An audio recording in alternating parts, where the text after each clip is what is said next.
Hello everyone, welcome back to my YouTube channel Sapna study idea. So friends, आज के video में बात करने वाले हैं नेट जेआरएफ का जो पेपर हुआ था 6 दिसंबर 2023 को।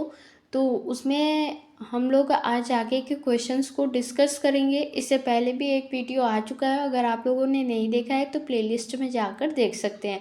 तो चलिए स्टार्ट करते हैं आज के आगे के क्वेश्चंस को। तो देखिए, अब यहाँ पे 11 नंबर का क्वेश्चन है। क्वेश्चन देखिए यहाँ पे करा है कि भारत में नक्शबंदी सिलसिले का आरंभ किसने किया था। यहाँ पर देखिए ऑप्शन ए है शाह नियामतुल्ला कादरी, बी शाह अब्दुल्ला सत्तारी, सी ख्वाजा मोइनुद्दीन चिश्ती, डी ख्वाजा बाकी बिल्ला। तो देखिए दोस्तों, अगर बात करें यहाँ पे करेक्ट आंसर की, तो यहाँ पर ऑप्शन नंबर डी बिल्कुल करेक्ट हो जाएगा, ख्वाजा बाकी बिल्ला। तो भारत में नक्शबंदी सिलसिले का आरंभ ख्वाजा बाकी बिल्ला ने उच्च में की थी। यह सबसे कट्टरवादी सिलसिला था और देखिए इन्होंने शरीयत के कानूनों पर बल दिया। इस सिलसिले के संत बाकी बिल्ला के शिष्य शेख अहमद फारूक सर हिंदी ने स्वयं को मुजहिद अली फिसानी कहा। वह अकबर की उदार नीतियों का विरोध भी किया। नक्शबंदी सिलसिले ने संगीत का विरोध किया। बाबर भी नक्शबंदी संत ख्वाजा उबैदुल्ला अहरार का अनुयायी था। तो इन सभी पॉइंट को भी आप लोग ध्यान रखिएगा। ओके, नेक्स्ट क्वेश्चन अब देख लेते हैं। तो देखिए, अब यहाँ पर नेक्स्ट है क्वेश्चन।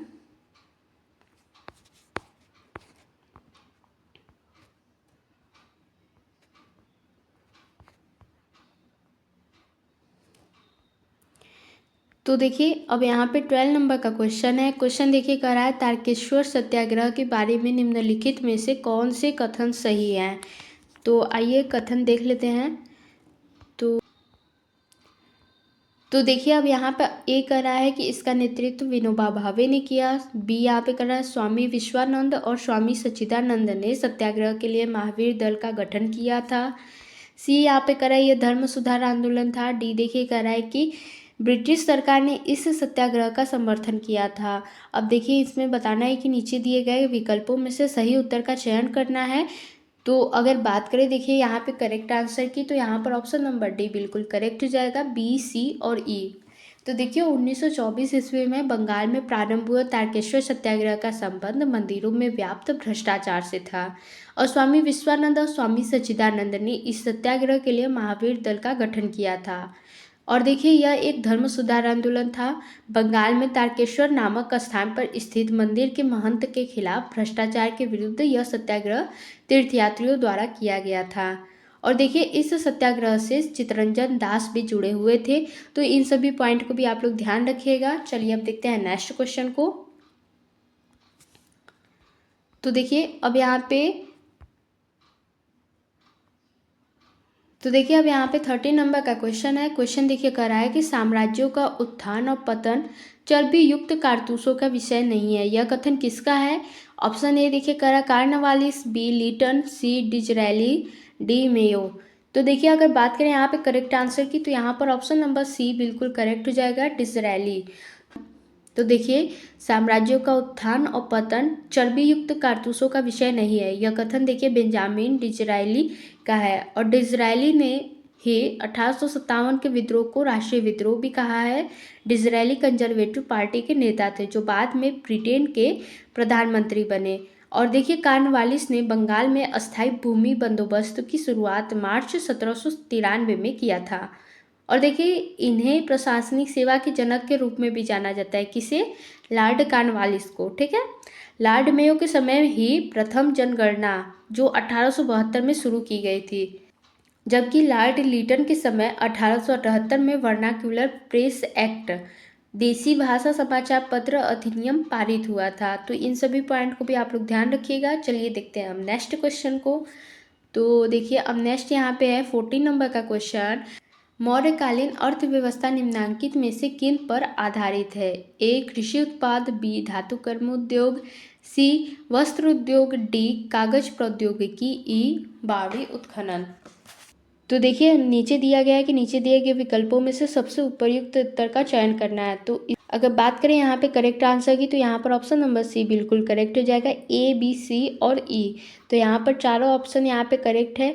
तो देखिए मौर्यकालीन अर्थव्यवस्था कृषि उत्पाद, धातु कर्म उद्योग, वस्त्र उद्योग, बावड़ी उत्खनन मतलब जिसे कुएं आदि पर आधारित थे। कौटिल्य ने कृषि को सबसे अच्छा उद्योग माना है। और मौर्य काल में देखिए लौह उद्योग भी अत्यंत विकसित अवस्था में था। और यूनानी लेखक कर्टियस ने श्वेत लौह से बने तलवारों का उल्लेख भी किया था। और देखिए इस काल में सबसे प्रधान उद्योग सूत काटने तथा बुनने का था। तो इन सभी पॉइंट को आप लोग ध्यान रखिएगा। चलिए अब देखते हैं नेक्स्ट क्वेश्चन को। तो देखिए अब यहाँ पे नेक्स्ट है क्वेश्चन 50 नंबर का क्वेश्चन देखिए कर रहा है कि अकबर के राज्य में किस राजपूत शासक को सर्वोच्च मनसब प्राप्त था। ए देखिए यहाँ पे करा बीकानेर के राय सिंह, बी जोधपुर के राजा मान सिंह, सी बूंदी के महाराज सुरजन सिंह, डी देखिए यहाँ पे करा है आमेर के कुंवर मान सिंह। तो देखिए अगर बात करें यहाँ पे करेक्ट आंसर की, तो यहाँ पर ऑप्शन नंबर जो डी है बिल्कुल करेक्ट हो जाएगा, आमेर के कुंवर मान सिंह। तो देखिए मुगल शासक अकबर के शासनकाल में आमेर के राजपूत शासक कुंवर मान सिंह को सर्वोच्च मनसब मतलब कि 7,000 प्राप्त था। अकबर के शासनकाल के आरंभ में 5,000 से अधिक के मनसब केवल राजकुमारों को ही दिया जाता था। इस पॉइंट को आप लोग ध्यान रखिएगा। लेकिन बाद में अकबर ने राजा कुंवर मान सिंह व मिर्जा अजीज कोका को 7,000 का मनसब दिया, जो अकबर के समय सर्वोच्च था। और अकबर ने अपने शासन के 19वें वर्ष मतलब कि 1875 में मनसबदारी व्यवस्था की शुरुआत की थी। इन सभी पॉइंट को आप लोग ध्यान रखिएगा। नेक्स्ट क्वेश्चन अब देख लेते हैं। तो देखिए अब यहाँ पे 60 नंबर की क्वेश्चन है। क्वेश्चन देखिए कर रहा है बंगाल का प्रथम महासर्वेक्षक निम्नलिखित में से कौन था। ए देखिए यहाँ पे कर रहा है Buchanan, B William Jones, C James Rennell, D देखिए यहाँ पे कर रहा है जॉर्ज फोस्टर। तो देखिए अगर बात करें यहाँ पे करेक्ट आंसर की, तो यहाँ पर ऑप्शन नंबर सी बिल्कुल करेक्ट हो जाएगा, जेम्स रेनेल। तो देखिए ईस्ट इंडिया कंपनी ने वर्ष 1767 में बंगाल का प्रथम महासर्वेक्षक जेम्स रेनेल को नियुक्त किया था। और भारतीय सर्वेक्षण विभाग की स्थापना देखिए 1767 में हुई थी। और यह भारत का एक प्राचीनतम वैज्ञानिक विभाग एवं एक प्राचीनतम सर्वेक्षण संस्थान था। तो इन सभी पॉइंट को आप लोग ध्यान रखिएगा। और देखिए विलियम जोन्स ने 1784 में कलकत्ता में एशियाटिक सोसाइटी ऑफ बंगाल की स्थापना किया था। तो इन सभी पॉइंट को आप लोग ध्यान रखिएगा। ओके, नेक्स्ट अब क्वेश्चन देख लेते हैं। तो अब देखिए यहाँ पे 70 नंबर का क्वेश्चन है। क्वेश्चन देखिए यहाँ पे है सूची 1 के साथ सूची 2 का मिलान करना है। तो एक तरफ है सूची 1 और दूसरी तरफ है सूची 2। तो देखिए ए में क्या क्या दिया है, बागजार अफसान, बी देखिए करा बुलंद दरवाजा, सी मान मंदिर, डी हौद ई शामसी। अब देखिए लिस्ट 2 में क्या है, अकबर, इल्तुतमिश, बाबर, राजा मान सिंह। तो देखिए अगर यहाँ पर नीचे पढ़े तो लिखा है कि नीचे दिए गए विकल्पों में से सही उत्तर का चयन करना है।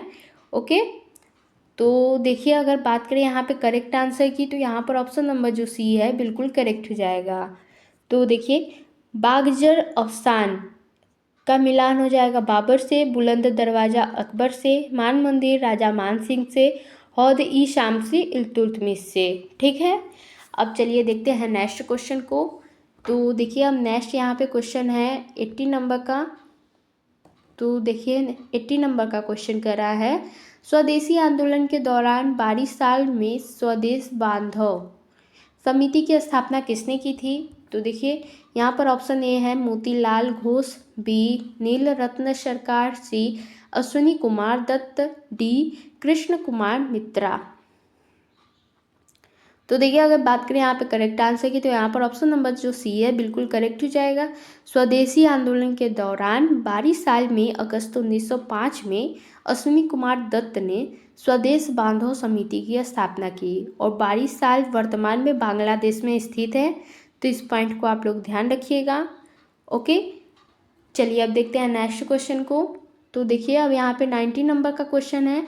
क्वेश्चन देखिए कह रहा है इतिहास के जनक हेरोडोटस ने निम्नलिखित में से किसके संदर्भ में लिखा है। ए देखिए यहाँ पे करा एथेंस ऑफ स्पार्टा का युद्ध, बी है दास युद्ध, सी रोम युद्ध, डी चीन युद्ध। तो देखिए अगर बात करें यहाँ पे करेक्ट आंसर की, तो यहाँ पर ऑप्शन नंबर ए बिल्कुल करेक्ट हो जाएगा, एथेंस और स्पार्टा का युद्ध। तो देखिए इतिहास के जनक हेरोडोटस ने एथेंस और स्पार्टा का युद्ध जो 404 ईसा पूर्व के संदर्भ में लिखा गया है, और हेरोडोटस यूनानी इतिहासकार था। और देखिए इसने हिस्टोरिका नामक पुस्तक की रचना की और 5वीं शताब्दी ईसा पूर्व में किया था। और देखिए इस पुस्तक में उसने भारत और फारस के संबंधों का वर्णन व्यापारियों की जानकारी के आधार पर किया, क्योंकि वह कभी भी भारत नहीं आया था। तो इन सभी पॉइंट को भी आप लोग ध्यान रखिएगा, ठीक है। अब नेक्स्ट और लास्ट क्वेश्चन आज का देख लेते हैं। तो देखिए अब यहाँ पे 20 नंबर का क्वेश्चन है। क्वेश्चन देखिए करा है कि निम्नलिखित में से किसे गैर वैदिक उपनिषद नहीं कहा जा सकता। ए ज्वाला उपनिषद, बी गर्भ उपनिषद, सी सुबाला उपनिषद, डी केन उपनिषद। तो देखिए अगर बात करें यहाँ पे ऑप्शन डी यहाँ पे बिल्कुल करेक्ट हो जाएगा, केन उपनिषद। तो देखिए जबालो उपनिषद, गर्भ उपनिषद, सुबाला उपनिषद आदि गैर वैदिक उपनिषद है, जबकि केन उपनिषद वैदिक उपनिषद है। ये तो केन उपनिषद सामवेदी तलवकार ब्राह्मण के 9वें अध्याय के अंतर्गत आया है। और देखिए यह उपनिषद मुख्य 10 उपनिषदों में से द्वितीय श्रेणी का उपनिषद है। और देखिए केन उपनिषद में कहा गया है कि स्वयं देवता भी ब्रह्मा को नहीं समझ सकते, वैसे लोग अज्ञानी हैं जो यह मानते हैं कि वह ब्रह्मा को समझते हैं। तो इन सभी पॉइंट को आप लोग ध्यान रखिएगा।